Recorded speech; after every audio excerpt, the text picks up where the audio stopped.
Picture this. It's the summer of 102 BC, and Rome, the most powerful civilization on Earth, is on the brink of absolute annihilation for 3 straight years. A massive wave of barbarian warriors has been sweeping down from the north. Not just an army, an entire migration of tribes numbering in the hundreds of thousands. Men, women, children, and warriors so terrifying that Roman mothers use their very names to frighten children into obedience. The Teutones, the Cimbri, the Ambrones, 3 Roman armies have already been destroyed. Over 80,000 Roman soldiers are dead. It's the worst military disaster in Roman history since Hannibal crossed the Alps. Panic grips the streets of Rome. Citizens are abandoning their homes. The Senate is in chaos, but one man, a rough battle-scarred general from a family of farmers, refuses to give up. His name? Gaius Marius. And what he's about to do at a place called Aquae Sextiae will be absolutely legendary. The question is, can one brilliant commander and his disciplined legions really stop a barbarian tsunami that's been unstoppable for years? What happened next would not only save Rome, but change the course of Western civilization forever. Here's what you need to understand. To really appreciate just how desperate Rome's situation was in 102 BC, we need to step back about 7 years, because this crisis didn't appear overnight. No. It had been building like a slow-motion catastrophe that Roman leadership either couldn't see coming or refused to believe was real. Let's set the scene. It's around 113 BC. The Roman Republic is at its peak, or so everyone thinks. Rome controls the entire Italian peninsula. Roman legions have crushed Carthage, conquered Greece, and dominated the Mediterranean. The Senate believes Rome is invincible, unstoppable, the masters of the known world. But up in the cold, foggy regions north of the Alps, something is stirring. The Cimbri and Teutones, 2 Germanic tribes from the areas we'd now call Denmark and northern Germany, are on the move. Now, these aren't your typical migrating peoples looking for better farmland. We're talking about entire nations in motion. Imagine hundreds of thousands of people, families, livestock, wagons piled high with possessions, defended by some of the most ferocious warriors Europe has ever produced. Why were they migrating? The ancient sources aren't entirely clear. Some historians believe climate change, yes, climate change in ancient times, had made their homeland uninhabitable. Flooding, failed harvests. Whatever the reason, these tribes decided to pack up everything and head south, looking for warmer, more fertile lands. And guess what lay directly in their path? Roman territory. Now here's where it gets interesting. The Roman Senate, in their infinite arrogance, didn't take the threat seriously. At first, they sent a small army under consul Gnaeus Papirius Carbo to intercept the barbarians in 113 BC. The Romans were confident. After all, they'd beaten everyone they'd ever faced, right? Wrong. Absolutely catastrophically wrong. Carbo's army was annihilated at the Battle of Noraia. The Cimbri warriors, massive, fearsome fighters wielding huge swords and protected by crude but effective armor, tore through the Roman lines like they were made of paper. It was Rome's first wake-up call. But did they wake up? Not really. The barbarian horde continued south. And then, for reasons historians still debate, they turned west into Gaul instead of invading Italy directly. Maybe they wanted easier targets. Maybe they were still figuring out where to settle. Whatever their reasoning, it gave Rome a temporary reprieve, but the reprieve didn't last long. In 109 BC, Rome sent another army under Marcus Junius Silanus. Same result, complete defeat. Then in 107 BC, Consul Cassius Longinus took his legions north. You can probably guess what happened. Yep, massacred. Not just defeated, utterly destroyed, with Longinus himself barely escaping with his life. The worst was yet to come. In 105 BC, and this is where things went from bad to absolutely catastrophic. The Romans sent not one but two consular armies to deal with the threat. Gaius Marius Maximus and Quintus Servilius Caepio commanded something like 80,000 Roman soldiers. This was supposed to be the end of the barbarian problem, a massive show of force that would crush these northern tribes once and for all. Instead, at a place called Arusio, modern-day Orange in southern France, the Romans suffered the most devastating military defeat in their history up to that point. The two Roman commanders, because of personal rivalry and political jealousy, refused to coordinate their forces. They fought separately, and the barbarians destroyed them separately.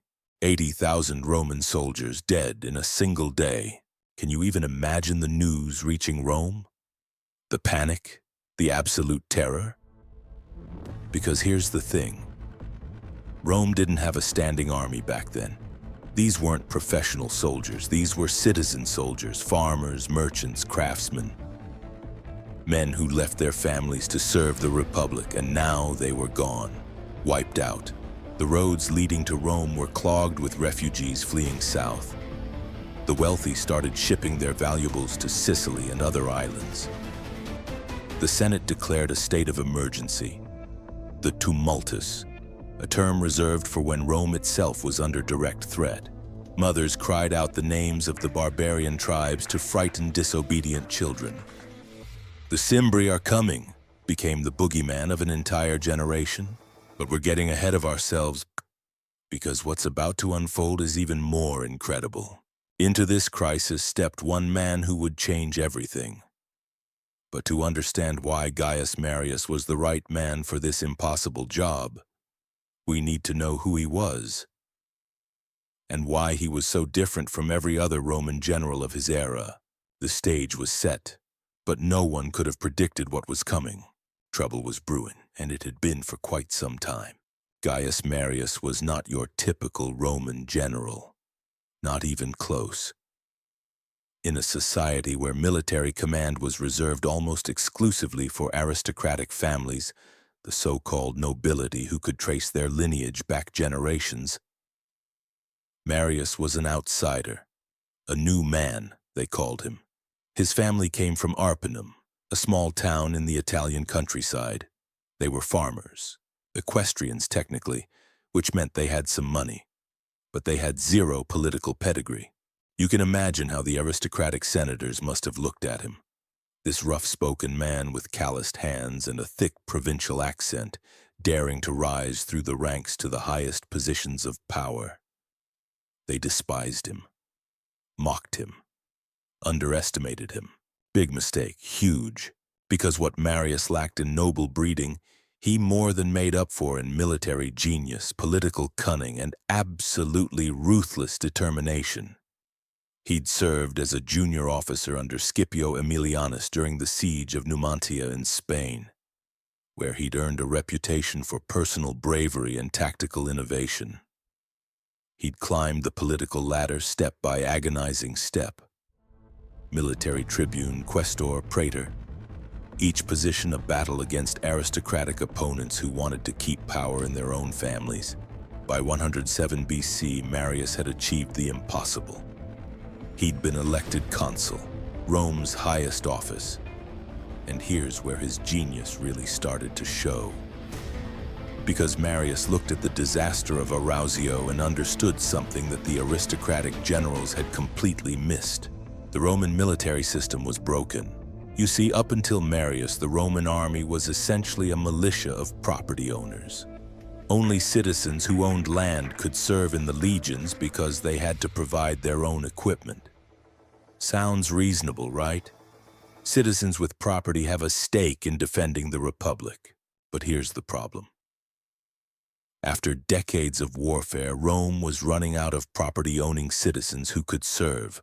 Wars in Spain, Africa, and now this catastrophic series of defeats against the northern tribes had killed or impoverished so many potential soldiers that the recruitment pool was drying up. The urban poor, the capizensi, literally head-count citizens who owned nothing but their lives, couldn't serve because they couldn't afford armor and weapons. and there were hundreds of thousands of them living in Rome's crowded tenements, desperate for opportunity. Marius saw this and made a decision that would transform Rome forever. He opened military service to the landless poor.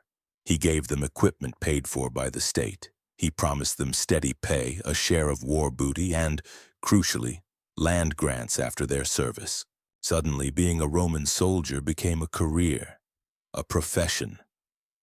And these new soldiers, they were loyal not to some abstract concept of the Republic but to their general, to Marius, the man who gave them opportunity, purpose, and a future. The Roman Senate hated this. They saw it for exactly what it was, a fundamental shift in power away from the aristocratic oligarchy toward populist generals who could command personal armies. But they were desperate.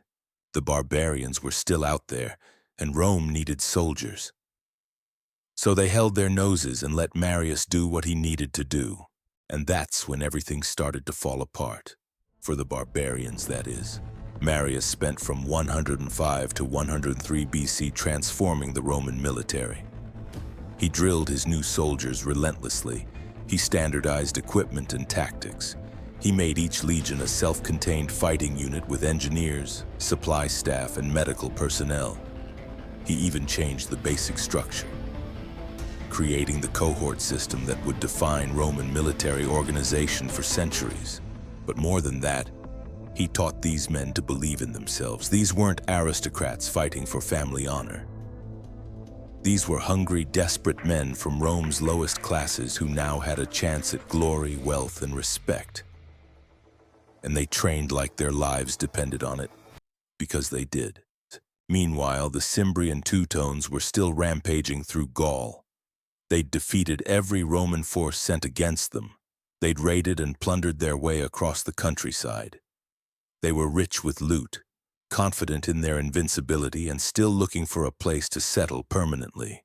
In 103 BC, the tribal leaders made a decision. They'd split up. The Cimbri would swing west and north through Gaul, then come down through the Alpine passes into northern Italy. The Teutones and their allies, the Ambrones, would take a more direct southern route through what's now southern France. The plan was simple. They'd rendezvous in northern Italy, join forces, and march on Rome itself. Crush the city, claim Italy as their new homeland. It was brilliant strategy, really. Force Rome to divide its forces, then overwhelm them with superior numbers. There was just one problem with this plan. Gaius Marius. By 102 BC, Marius held the consulship for an unprecedented fourth time.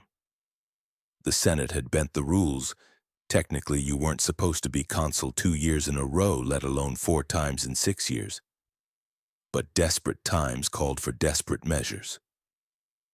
Marius was the only general who inspired confidence, the only man who seemed capable of saving Rome from this existential threat.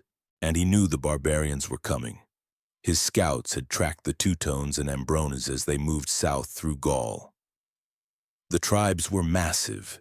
Ancient sources say 200,000 to 300,000 people total, with maybe 100,000 fighting men. Even accounting for ancient exaggeration, we're talking about a force that outnumbered Marius's legions by 2 or 3 to 1. But Marius had been preparing for this moment for years.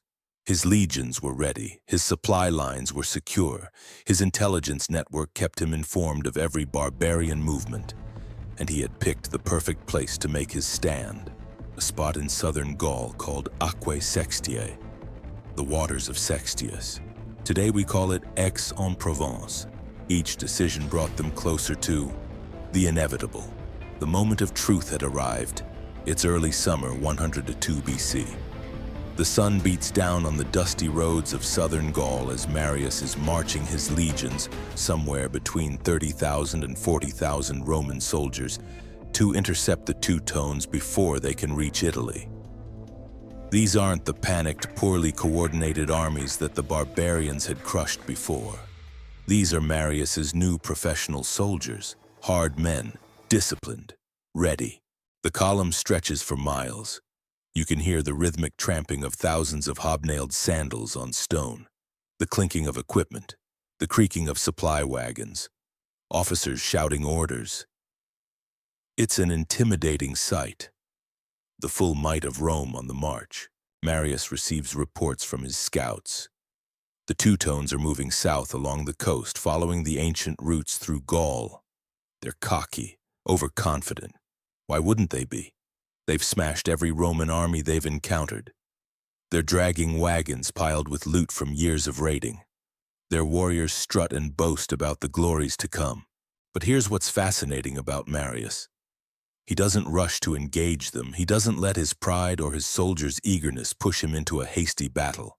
No, he's thinking several moves ahead, like a chess master setting up the perfect trap. He reaches Aquae Sextiae first, and immediately orders his legions to make camp. And not just any camp, a properly fortified Roman marching camp with ditches, earthen ramparts, and wooden palisades. The legionaries dig and build with practiced efficiency. Within hours, they've created a small fortress on elevated ground. Now here's the brilliant part. The location Marius chose gives him every possible advantage. The camp sits on high ground overlooking the surrounding area. There's a river nearby, absolutely crucial for supplying water to tens of thousands of men. The terrain channels any attacking force into narrow approaches where Roman discipline and training would shine. And the barbarians? They're still marching south, completely unaware that their day of reckoning is coming. When the Teutones and Ambrones finally arrive in the area, they see the Roman camp on the hill. And instead of being cautious, they're delighted. Finally, the Romans have stopped running. Now they can crush these legions just like all the others and continue their march to Rome. The barbarian warriors start shouting insults up at the Roman fortifications. They're massive men. The ancient sources describe them as giants, though that's probably exaggeration. Still, Germans of this era were generally taller than Mediterranean Romans. They wear their hair long, and many bleach it with lime to make it stand up in wild, spiky styles meant to terrify enemies. They carry huge shields and long swords. Some fight bare-chested to show their courage and contempt for death. They're screaming challenges, banging their weapons against their shields, making obscene gestures. The sound is deafening. Thousands of warriors working themselves into a battle frenzy. Inside the Roman camp, some of the younger soldiers are getting nervous. You can see it in their faces. These barbarians look absolutely terrifying. The noise alone is unnerving. But the veterans, men who've trained under Marius for years, they remain calm. They've been drilled on exactly what to do. They trust their commander. And Marius? He doesn't react at all to the provocations. He simply orders his men to stay behind the fortifications and wait. No sorties, no counter-challenges, just wait. You can imagine how the Teutones must have felt. Here are the Romans cowering behind their walls. It confirms everything the barbarians believe. Romans are weak, afraid, ripe for slaughter. The Teutones decide to make camp themselves, settling into the valley below the Roman position. Their encampment is chaos compared to the Romans' orderly fortress. Thousands of wagons in a sprawling, disorganized mass. Families setting up tents. Warriors drinking and celebrating the easy victory they're sure will come tomorrow. But here's where things start to get interesting. The Ambrones, allies of the Teutones and equally fierce warriors, are thirsty from the march. They see the river and decide to go down to water. No big deal, right? Just warriors getting a drink and maybe washing off the dust of the road. Except, they have to pass near the Roman camp to reach the best part of the river. Some of the Roman auxiliary troops, not the legionaries themselves, but allied soldiers and support personnel, are also down at the river getting water for the camp. And when these Romans see the Ambrones approaching, there's a moment of tension. These groups eye each other warily. Someone throws an insult, probably a Roman, maybe an Ambrone. We don't know for sure, but suddenly there's pushing, shoving. A sword is drawn, a spear is thrown. And just like that, it's on. The Roman auxiliaries and the Ambrones start fighting. It's not organized battle. It's a chaotic brawl at the riverbank. But the sound of combat carries up to both camps. More warriors rush down from both sides. What started as a skirmish is rapidly escalating into something much bigger. Now Marius is watching all of this from the Roman camp. He could order his legionaries to stay put, let the auxiliaries handle it, or even retreat. But here's the thing. Marius recognizes opportunity when he sees it. The Ambrones are fighting in a disorganized mass down by the river. They don't have the high ground. They weren't expecting a major battle right now. This is the moment. Marius gives the order. The legions deploy for battle. You could hear the clash of steel echoing across the battlefield. The Roman legionaries pour out of the camp gates in perfect formation, cohort after cohort, lines of disciplined soldiers moving with practiced precision. They march down the slope toward the river, and the Ambrones suddenly realize they're not fighting a small group of auxiliaries anymore. They're facing the full might of Rome's reformed legions. The Ambrones try to organize themselves. Their warriors are brave, no question about that. They charge forward with incredible ferocity, screaming their war cries, swinging their massive swords. Individual Ambrone warriors might be larger and stronger than individual Romans, but warfare isn't about individual combat. It's about discipline, organization, tactics. The Romans hit them in tight formations. The front ranks with their shields locked, swords stabbing out in coordinated thrusts. When a legionary in the front line gets tired or wounded, he rotates to the back and a fresh soldier takes his place. It's mechanical, efficient, brutal. The Ambrones fight with everything they have, but they're being pushed back. Step by step, the Romans advance. Bodies start piling up along the riverbank. The water runs red. The sound is horrific, and screaming men clashing metal, the thud of bodies hitting the ground. And here's what's absolutely incredible. Marius doesn't just throw his entire force forward in a chaotic rush. He keeps reserves. He maintains formation. Even in the heat of battle, Roman discipline holds. The Ambrones break. After hours of brutal fighting, the survivors turn and run back toward their camp. The Romans pursue, cutting down fleeing warriors. It's a slaughter. By the time the sun sets, thousands of Ambrones lie dead on the field. The survivors stagger back to the main barbarian encampment, demoralized and traumatized. The Teutones watch their allies return in defeat. These are the same Romans who supposedly ran from every fight, the same legions that had been destroyed again and again. What just happened? But the real test was yet to come. Things were about to get much, much worse. For the barbarians, that is. The night after the battle with the Ambrones is tense. In the Roman camp, soldiers are checking their equipment, tending to minor wounds and trying to rest. They know the main battle is still ahead. They've bloodied the enemy, but the Teutones themselves, the larger and more powerful of the two tribes, haven't really been engaged yet. Marius walks through the camp, talking to his men. This is something he does that sets him apart from aristocratic generals. He knows his soldiers by name. He eats the same food they eat. He shares their hardships. And when he speaks to them on the eve of battle, they listen, because they know he's not sending them to die for some aristocrat's glory. He's fighting alongside them. Meanwhile, in the barbarian camp, King Teutobod of the Teutones is furious. The defeat of the Ambrones is embarrassing, infuriating. These Romans need to be taught a lesson. The warriors are calling for revenge. They want to march up that hill and crush the legions once and for all. But something interesting happens. Teutobod sends messengers to the Roman camp. They arrive under a flag of truce and deliver a message. The Teutones request that Rome give them land to settle. If Marius will just assign them territory, for them and their allies, the Cimbri, they'll stop their migration and become Rome's neighbors. Maybe even allies. Marius's response is absolutely perfect. Cold, calculated and revealing. He tells the messengers that the Cimbri won't need any land because Rome has already given them land. And what land would that be? The burial ground where the legions are going to inter their corpses. Can you believe it? The sheer confidence, the psychological warfare. This is a general who knows he's about to win. The messengers return to Teutones with Marius's response, and the barbarian king goes ballistic.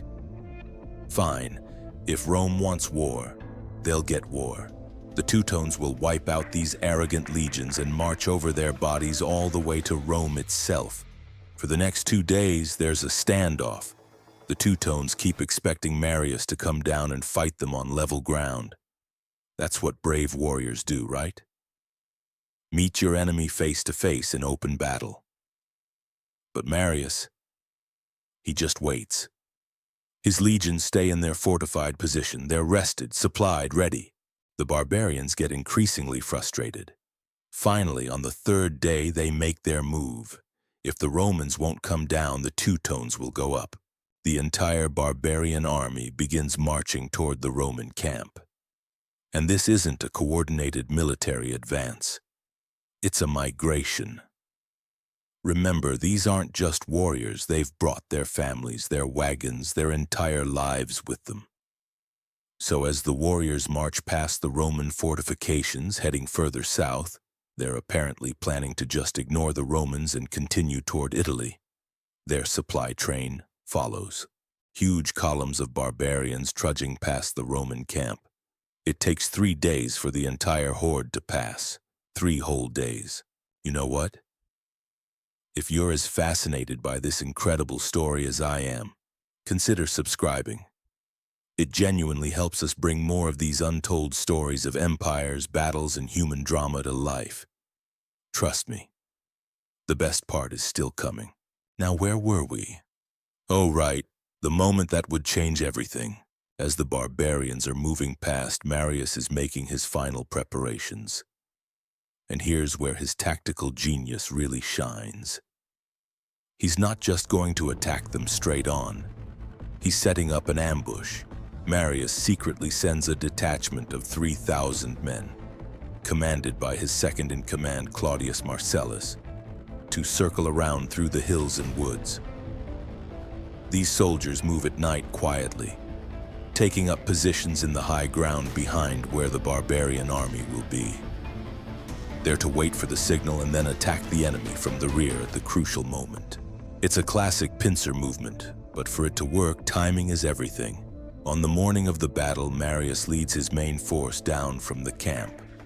The legions deploy in their standard formation, 3 lines deep with reserves held back. Roman cavalry on the flanks. It's textbook military doctrine, but that's because it works. The Teutones see the Romans finally coming out to fight, and they're ecstatic. Finally, a real battle. They form up their own lines, well, as much as barbarian warriors form lines. It's more of a massive, densely packed crowd of warriors, each clan or family group clustering together. The 2 armies face each other across the field. The tension is unbelievable. On one side, disciplined Roman legions standing in perfect formation, their red shields gleaming, their armor catching the morning sun. On the other, a sea of barbarian warriors, taller and bulkier than the Romans, screaming war cries, banging weapons against shields, working themselves into a battle fury. And then, the charge. The Teutones surge forward like an avalanche. Thousands of warriors running full tilt toward the Roman lines, roaring at the top of their lungs. The ground shakes. The sound is deafening. For the Romans in the front ranks, it must be absolutely terrifying. This wall of huge, screaming warriors bearing down on them. But they hold. The legionaries brace themselves, shields locked, swords ready. The training takes over. Fear becomes focus. The barbarian charge crashes into the Roman line like a wave hitting a cliff. The impact is tremendous. Men in the front ranks are crushed, trampled, stabbed. But the Roman formation holds. The legionaries stab and push, working as a unit. When the front-rank soldiers tire, they rotate back and fresh troops take their place. This is what Marius trained them for. This is why discipline matters. The Teutones are fighting as individuals, each warrior trying to prove his personal courage and skill. The Romans are fighting as a machine, each man a cog in a larger, deadlier mechanism. But there are so many barbarians. For every Teutone who falls, 2 more push forward. The Romans are being pressed back. It's fierce, brutal, desperate fighting. Men are dying by the hundreds. The noise is overwhelming, screaming, metal on metal, officers shouting orders. And that's when the ambush springs. This is it, the moment we've been building to. Marcellus and his 3,000 hidden Romans hear the sound of battle raging in the valley below. They've been waiting for hours in their concealed positions in the hills, watching the barbarian horde pass by, staying absolutely silent despite the strain. Now, with the Teutones fully engaged with Marius's main force, it's time. Marcellus gives the signal. 3,000 Roman soldiers burst from their hiding places and charge down the hillside into the rear of the barbarian army. Can you imagine the confusion? The Teutones are locked in brutal combat with the Romans to their front, pushing forward with everything they have. And suddenly they're being attacked from behind. Impossible. Where did these Romans come from? Panic spreads through the barbarian ranks like wildfire. Warriors in the rear turn to face this new threat, but that means they're no longer supporting the fighters engaged with Marius. The Teutone battle line, if you could even call it that, starts to fragment. Marius sees it happen, sees the moment when the enemy formation begins to waver. This is what he's been waiting for. He orders the advance. The legions push forward with renewed vigor, and now the Teutones are caught in a vice. Romans attacking from front and rear simultaneously. It's devastating. The barbarian warriors try to fight on both fronts, but it's impossible. Their numbers, which should be their advantage, become a liability. They're packed so tightly together that they can barely swing their weapons. They're pushing and shoving against each other. The coordination and tribal unity that held them together starts falling apart. And the Romans? They're in their element. This is exactly the kind of situation where Roman discipline and training shine. The legionaries maintain formation even in the chaos. They advance step by methodical step, cutting down anyone in their path. The Teutones begin to break. First, in small groups, warriors at the edges of the battle who see that the situation is hopeless and turn to run. Then larger sections of the army. Then a complete rout. Thousands of barbarian warriors are suddenly running for their lives, throwing away their weapons and shields in panic. The Romans pursue, cutting them down as they flee. It's an absolute slaughter. Warriors who spent years boasting about their invincibility are being killed by the hundreds, the thousands. But here's where the story takes a truly tragic turn. The fleeing Teutone warriors run back toward their camp, that sprawling mass of wagons and families that we talked about earlier. The women and children who've been waiting there hear the sounds of the rout. They see their men running in panic, pursued by Roman soldiers. And they know what's coming. In Germanic culture of this era, there was an intense shame associated with capture, particularly for women. The thought of being enslaved, of losing their freedom and identity, it was worse than death. So as the Roman army approaches the barbarian camp, something absolutely heartbreaking happens. The women form a defensive line around the wagons. Using whatever weapons they can find, they try to fight off the Romans, not to win. They know they can't win, but to buy time. Time for what? Many of them kill their own children, and then themselves rather than face capture. Mothers strangling their babies before hanging themselves from the wagon poles. It's absolutely horrific. The ancient sources describe scenes of mass suicide throughout the barbarian camp. Even battle-hardened Roman legionaries are shaken by what they witness. This isn't glory. This isn't triumph. This is the brutal, awful reality of total warfare in the ancient world. The Romans take enormous numbers of prisoners nonetheless. Maybe 90,000, according to ancient sources, though we should be skeptical of ancient numbers, which are often exaggerated. King Teutones himself is captured, along with many of the tribal leaders. They'll be paraded through Rome in Marius's triumph and then executed. As for casualties, the ancient sources claim over 100,000 Teutones and Ambrones were killed. Again, the real number was probably lower, but it's clear this was an absolutely catastrophic defeat for the barbarian tribes. The Teutones and Ambrones effectively ceased to exist as distinct peoples after this battle. On the Roman side, casualties were remarkably light. Maybe a few thousand killed and wounded. The combination of superior tactics, discipline, terrain advantage, and Marius's brilliant use of the ambush meant that the Romans won a nearly perfect victory. But the war isn't over yet. Remember the Cimbri, the other major tribe that split off and went north? They're still out there, still heading toward Italy. In fact, while Marius is fighting at Aquae Sextiae, the Cimbri are crossing the Alps into northern Italy itself. Rome's moment of triumph is tempered by the knowledge that another existential threat is bearing down on them. One victory isn't enough. This battle was just part one of a larger struggle, but it's a crucial part. The psychological impact of Aquae Sextiae cannot be overstated. For 3 years, the barbarian tribes seemed unstoppable. They'd destroyed multiple Roman armies. They'd traumatized an entire generation. The very name Cimbri was enough to strike fear into Roman hearts.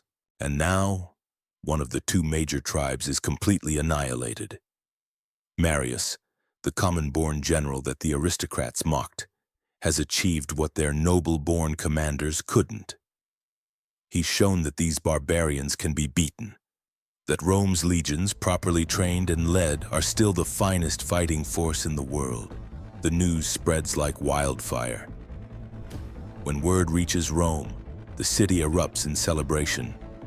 People flood into the streets. Temples are packed with citizens offering prayers of thanks to the gods. The Senate, even the senators who despise Marius personally, has to acknowledge his genius. They elect him consul for the 5th time. Unprecedented, unheard of, but absolutely necessary because the Cimbri are still coming and Rome needs its best general ready for round 2. In the silence that followed, after the chaos and bloodshed of Aquae Sextiae, there's this strange moment of quiet. The battlefield is covered in bodies. The survivors, Roman soldiers exhausted from battle, barbarian prisoners in chains, camp followers tending to the wounded, all trying to process what just happened. For the Romans, it's a moment of relief mixed with grim satisfaction. They've won. They've survived. But they've also witnessed scenes of horror that will stay with them for the rest of their lives. War in the ancient world wasn't clean or glorious despite what the poets might say. It was brutal, messy, and traumatizing. Marius, ever the practical commander, immediately turns his attention to logistics. The dead need to be buried or burned. The wounded need medical attention. The prisoners need to be secured and processed. Equipment needs to be cleaned and repaired. Supply lines need to be maintained. There's no time for lengthy celebrations when another barbarian army is still heading toward Italy. But even as Marius focuses on practical matters, he understands the propaganda value of what he's achieved. He arranges for detailed reports to be sent to Rome, including lists of prisoners and captured loot. He makes sure the Senate and people know exactly what happened here. A complete, total, devastating victory. The prisoners themselves are a valuable commodity. In the Roman world, prisoners of war typically became slaves, and the sheer number captured at Aquae Sextiae represents an enormous economic windfall. Many are sold off to slave traders who follow the armies. Others are kept as personal slaves by Roman officers and soldiers. Some of the most impressive warriors might be reserved for gladiatorial games back in Rome. King Teutones and the other tribal leaders are kept under guard for Marius's eventual triumph in Rome. In Roman tradition, the triumph, a massive victory parade through the streets of the city, was the highest honor a general could receive. And Marius is already planning his. These captured kings will walk in chains before his chariot, visible proof of his victory to the Roman people. But what happened next will completely change everything. Because while Marius is still in southern Gaul dealing with the aftermath of Aquae Sextiae, urgent news arrives from the north. The Cimbri have crossed the Alps. They're in Italy. And they've just destroyed another Roman army. Seriously, another one.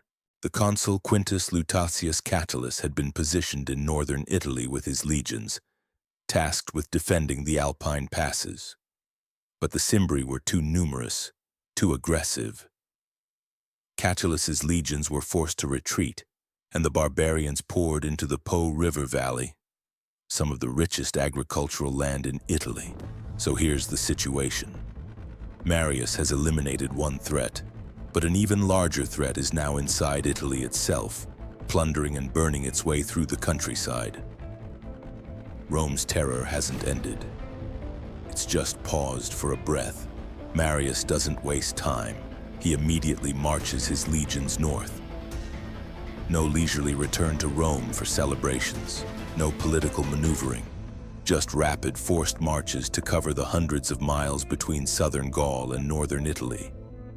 His soldiers, fresh from their victory but now exhausted from constant marching, follow without complaint.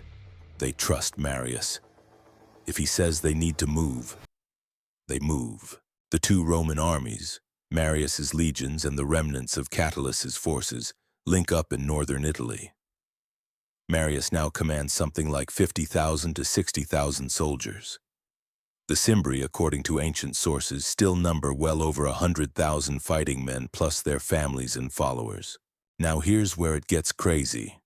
The Cimbri aren't immediately hostile. They've heard about the destruction of the Teutones at Aquae Sextiae. They know Marius is a formidable opponent, so they try negotiation first. They send ambassadors to Marius, basically asking the same thing the Teutones asked. Give us land to settle, and we'll become your allies instead of your enemies. Marius's response, even more brutal than last time. He shows them King Teutones and the other Teutone leaders in chains. He tells the Cimbri ambassadors that their brothers have already received all the land they'll ever need. 6 feet of Italian soil to be buried in, and the Cimbri will get the same. Psychological warfare at its finest, but also incredibly risky, because now the Cimbri know there will be no negotiated settlement. It's going to be war to the death. The two armies maneuver around northern Italy for weeks, like two predators circling each other. Marius is looking for the perfect battlefield, somewhere with terrain advantages, good supply lines, and room to deploy his legions properly. The Cimbri are trying to draw him into a fight on their terms. Finally, on July 30th, 101 BC, the two armies meet at a place called Vercellae on the Rhodian plain. And what Marius does there makes Aquae Sextiae look like a warm-up. The Battle of Vercellae is everything that Aquae Sextiae was, but amplified. More soldiers, higher stakes, and even more brilliant Roman tactics. Marius positions his legions so that the morning sun and blowing dust from the dry plain are in the Cimbri's eyes. He uses his cavalry more effectively, sending them on wide flanking movements to encircle the barbarian forces. The Cimbri fight with incredible bravery. They even chain their warriors together in the front ranks to prevent anyone from running, showing their absolute commitment to victory or death. But Roman discipline, training, and tactics prove superior once again. The battle turns into another devastating Roman victory. The ancient sources claim 120,000 Cimbri killed and 60,000 captured. Again, these numbers are probably exaggerated, but the victory is total and complete. The Cimbri, like the Teutones before them, effectively ceased to exist as a distinct people. What Marius couldn't have known was He just saved Western civilization as we know it. Think about it. If the Germanic tribes had successfully invaded Italy, if they'd sacked Rome, if they'd established themselves in the heart of the Mediterranean world, the entire course of history changes. No Roman Empire, no Pax Romana, no spread of Roman law, language, and culture that would form the foundation of Western European civilization. Everything from our legal systems to our languages to our concepts of government and citizenship, all of it traces back to Rome. And Rome survived because one brilliant, common-born general figured out how to defeat what seemed like an unstoppable barbarian invasion. The immediate political consequences in Rome are enormous. Marius is now the most powerful man in the Republic. He's been consul 5 times, more than anyone in Roman history. His soldiers are fanatically loyal to him personally. He saved Rome from destruction twice in 2 years. The people worship him, the Senate fears him. And that fear, that's going to cause problems down the line. Because what Marius has done, creating a professional army loyal to their general rather than to the state, opens the door for something Rome has never really faced before. Military strongmen using their armies for political power. In just a few decades, this will lead to civil wars that will tear the Republic apart. Generals like Sulla, Pompey, and Julius Caesar will all follow the model Marius created. But that's a story for another time. For now, in 101 BC, Rome is simply grateful to have survived. The barbarian terror is over. The migration crisis is resolved.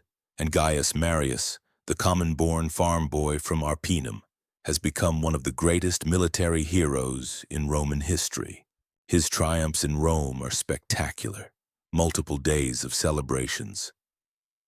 The captured barbarian kings and leaders paraded through the streets before being executed in the traditional manner.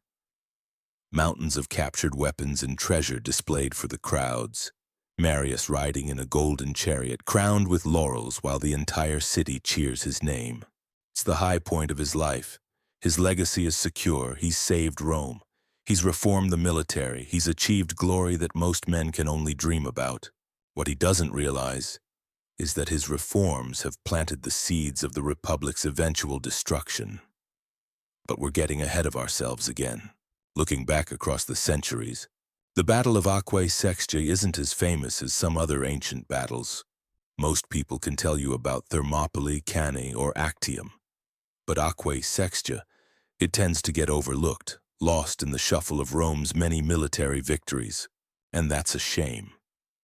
Because this battle, and its sister battle at Vercellae the following year, represents one of the most crucial turning points in Western history. This was Rome's desperate last stand against an existential threat. And they didn't just survive them, they utterly annihilated that threat. Let's talk about the military innovations that made this victory possible. First, Marius's military reforms. By opening the legions to landless citizens, he fundamentally transformed Roman society. Military service became a career path for poor Romans, giving them opportunity, purpose, and a stake in Rome's success. The legions became professional, well-trained, and standardized. This military model, when with some modifications, would remain the foundation of Roman military might for the next 500 years.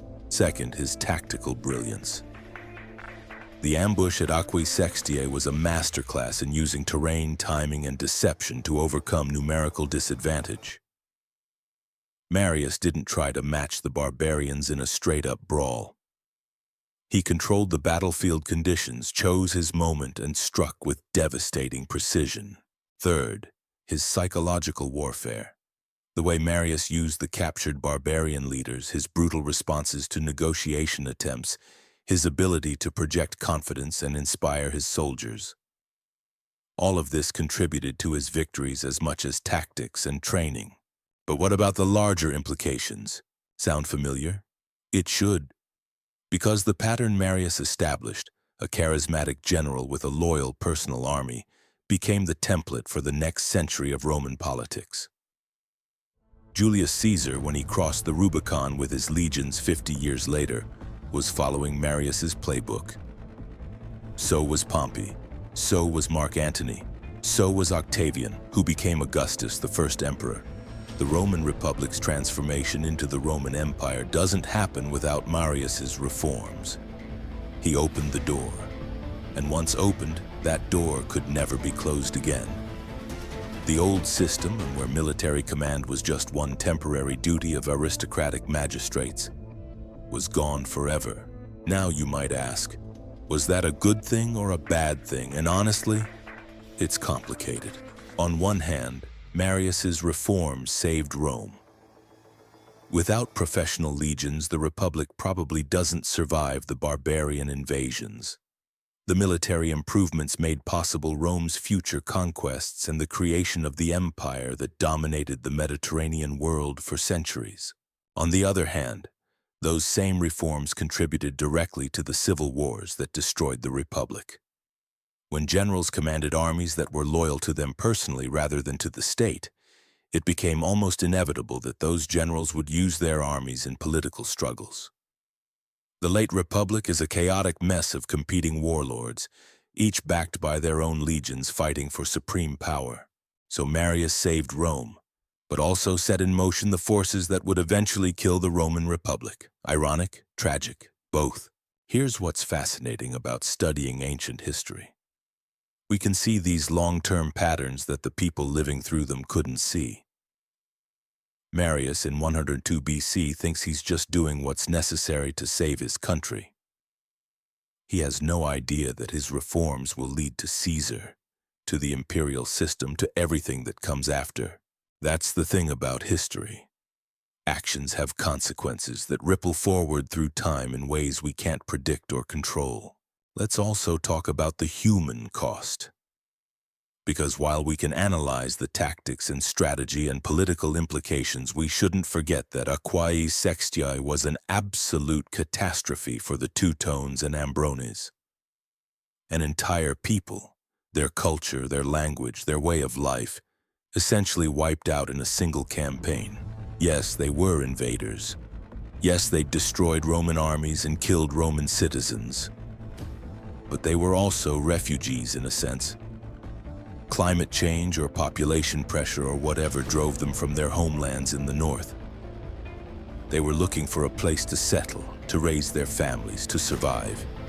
And they found instead total annihilation at the hands of Rome's legions. War is like that. It doesn't care about your reasons or your justifications. It's brutal and final and absolute. The women who killed their children rather than face enslavement, the warriors who'd spent years fighting only to die in a single afternoon, the families destroyed, the cultures erased. That's the reality behind the triumphant Roman accounts. History is written by the victors, as they say. And Rome certainly wrote its version of Aquae Sextiae. Marius the savior, Rome the unconquerable, civilization triumphing over barbarism. But the Germanic tribes would have told a very different story, if any had survived to tell it.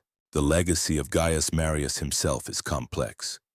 In the immediate aftermath, he's a hero, savior of Rome, the greatest general of his generation. He serves as consul 7 times, a record that stands until the imperial era. He's honored, celebrated, practically worshipped by the common people who see him as one of their own, who rose to the highest heights. But his later years are, let's just say they're not pretty. He gets involved in the political conflicts that tear the Republic apart. He fights a brutal civil war against his former subordinate Sulla. He massacres his political enemies. He dies in 86 BC, just a few weeks into his 7th consulship, probably from natural causes, but possibly from the physical and mental strain of years of warfare and political violence. His reputation after death becomes controversial.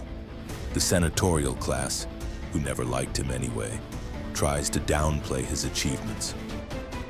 Later, historians go back and forth on whether he was a hero or a villain, a savior or a destroyer. The truth, as always, is complicated. He was both. He saved Rome from the barbarian invasions through brilliance and determination. He also helped destabilize the republican system that he'd spent his life serving.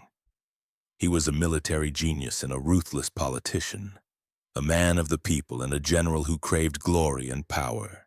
In other words, he was human, complex, contradictory, like all the great figures of history. What lesson from this incredible story feels most urgently relevant to our world today?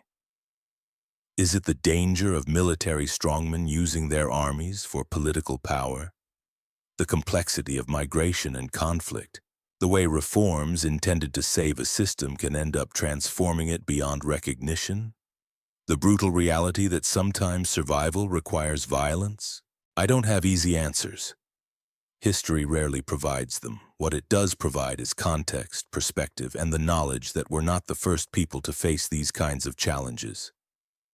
Rome dealt with military threats, political instability, migration crises, and the tension between security and liberty. Their solutions, successful and unsuccessful, offer insights if we're willing to learn from them. The Battle of Aquae Sextiae reminds us that individual leaders really do matter, that tactics and training can overcome numerical disadvantage, that desperate situations call for bold reforms, that victory has costs, often hidden or delayed, that actions ripple forward through time in unpredictable ways, and maybe most importantly, that even when things seem darkest, even when existential threats loom, even when defeat seems inevitable, sometimes with the right leadership and the right strategy and a bit of luck, victory is possible. Rome was on the brink of annihilation in 102 BC. The barbarian tribes seemed unstoppable. Multiple Roman armies had been destroyed. The city itself was in panic. But one man, one brilliant, determined, common-born general, figured out how to win. And in winning, he saved not just Rome, but the entire future of Western civilization. Not bad for a farm boy from Arpinum. So there you have it. The Battle of Aquae Sextiae, one of the most important battles in Western history that most people have never heard of. Gaius Marius, against overwhelming odds, crushed the Teutones and Ambrones in a campaign that showcased tactical genius, military innovation, and absolute ruthlessness. He saved Rome from what seemed like certain destruction. And in doing so, he changed the course of history. But as we've seen, victory always comes with complications. Marius's reforms saved Rome in the short term, but created the conditions for civil war in the long term. His personal army model empowered generals who would eventually tear the Republic apart. His success planted the seeds of the Republic's transformation into the empire. Was it worth it? From Rome's perspective in 102 BC, absolutely. Better to face political challenges down the road than to be destroyed by barbarian invasions right now. Survival first, then worry about the consequences. And that's often how history works, isn't it? People make decisions based on immediate needs, not knowing how those decisions will echo through the decades and centuries. Marius couldn't have predicted Caesar. Caesar couldn't have predicted Augustus. Augustus couldn't have predicted the fall of Rome 400 years later. But that's what makes history so endlessly fascinating. Every event is both an ending and a beginning. Every victory contains the seeds of future challenges. Every solution creates new problems. The Battle of Aquae Sextiae saved Rome, and transformed Rome, and ultimately contributed to both Rome's greatest triumphs and eventual collapse. It's all connected, all part of the complex, messy, fascinating tapestry of human civilization. Now I want to hear from you, because these aren't just ancient questions, they resonate today. Do you think Rome's incredible resilience was born of iron discipline or pure dumb luck? Were they truly superior as they believed, or did they just happen to produce the right leaders at the right moments? And here's a tougher one. Which Roman leader do you believe left the strongest, most lasting legacy? Is it Marius, who reformed the military and saved the Republic? Caesar, who conquered Gaul and crossed the Rubicon?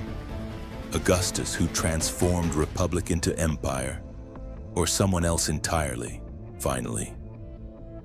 What lesson from Marius's Rome feels most urgently relevant to our world today? Is it the danger of strong leaders with personal armies? The challenge of dealing with mass migration? The unintended consequences of necessary reforms? The price of survival? Drop your thoughts in the comments. I read them all and I'm genuinely curious what you think. These aren't simple questions with easy answers, and I learn from the discussions just as much as anyone. If you enjoyed this deep dive into one of ancient Rome's most crucial battles, consider subscribing. We're exploring the stories that shaped our world, the battles, the leaders, the decisions that still echo today. From ancient Rome to medieval Europe to the modern era, there are thousands of these incredible stories waiting to be told. Until next time, remember that history isn't just about what happened. It's about understanding why it happened, who it affected, and how it still matters. The past isn't dead. It's not even past. It's living in every institution we've inherited, every law we follow, every idea we debate. Thanks for watching. And remember, the greatest stories aren't the ones we're told the most often. They're the ones that change how we see everything else. Stay curious, stay thoughtful, and I'll see you in the next one.